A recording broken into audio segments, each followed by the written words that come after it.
Good afternoon. Fellow students, how many of y'all are going to be taking classes next semester? How many of y'all like to be enrolled in a class that guaranteed A's? What great way to boost your GPA, am I right? But I haven't even told you any information about these classes, if they pertain to your major, or even if they give you any life goals. But students will still take these classes in order to boost their GPA to look better on their transcripts. Because your GPA is supposed to be a reflection of one's academic success or failures. But I don't agree with this. I believe every student learns on a different level. It was ninth grade. I decided I was going to be some type of rebel and get straight A's without even taking a book home. I skipped all my math classes because I already knew the information. I ended up placing in the top 10 in the nation after an exam. This is Bill Gates, CEO and co-founder of Microsoft. Gates proved one thing, that grades only represent one's academic intelligence rather than one's academic charisma. It wasn't until Gates decided to apply himself or rebel till he started making good grades. Other than that, he would continue making mediocre grades. And many people find themselves in similar situations, thus proves that grades are an invalid form of evaluating a student's level of understanding. Do teachers really help? According to the article titled Degrading from Degrading, written by Alfie Kahn, he claims one way to review a teacher's educational values and personality is that's how he or she feels about grading.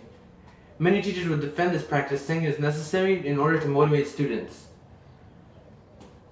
Educators who keep thorough records of the student's progress are most likely to give vital test information in order for the student to pay attention. According to educators will most likely to give surprise quizzes and pop tests for more grading opportunity. As a student, you feel like you're being bombarded by grade point lowering opportunities. A recent study done by Anastasia A. and John K. Smith proved the effects of grades on a student. They concluded that having a grading system reduces the student's interest in learning, which causes them to focus more on tasks that achieve awards.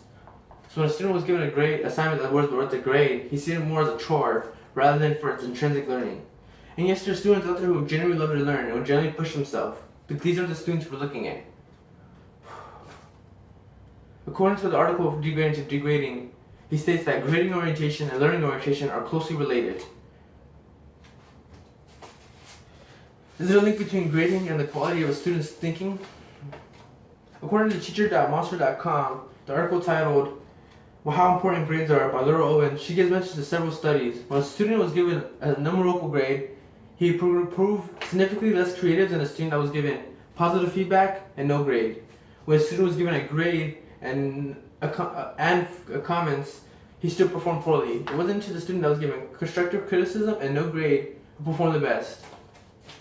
Another article written called The Issues Not Now But Why by Alfie Kahn, there was an experiment. Two student groups. One group knew that they were going to be graded and one group knew they weren't going to be graded. The group, after the social studies lesson, the group that knew they were going to be graded had more trouble with the text. After several weeks, the groups who knew fewer facts was the groups that knew they were going to be graded. Grading applies pressure and stress on a student. In our young children, they strive to maintain good grades in order to make mommy and daddy happy. In our adolescence and adulthood, we strive to maintain good grades in order to make the great GPA so we can get into the prestigious colleges. Regardless of one's motives, society has forgotten what grades are truly supposed to represent. An article on Huffington Post written, How Do Grades Do Harm? We teach our children that the destination is more important than the journey. And our students hear this loud and clear. They decide to cut their corners, sacrifice their ethics, and even take easier classes so they can get better grades instead of actually learning. And to be honest, I feel like I'm one of these students. I decided in high school I learned how to cheat very well. I asked my friends, and I learned any way I needed to learn, but I didn't actually generally learn. And actually that hindered me when I went to college. I actually have one more semester left, which I'm really happy, and actually might be transferring to Humboldt University. But it wasn't until I actually had to apply myself and actually want to learn until it actually came fluid to me. So this proves that grades. So wrapping it up, it sums up that grading as a whole is a flawed part of our educational system. Rather than it An assistive individual, it hinders one an opportunity of having a genuine learning opportunity.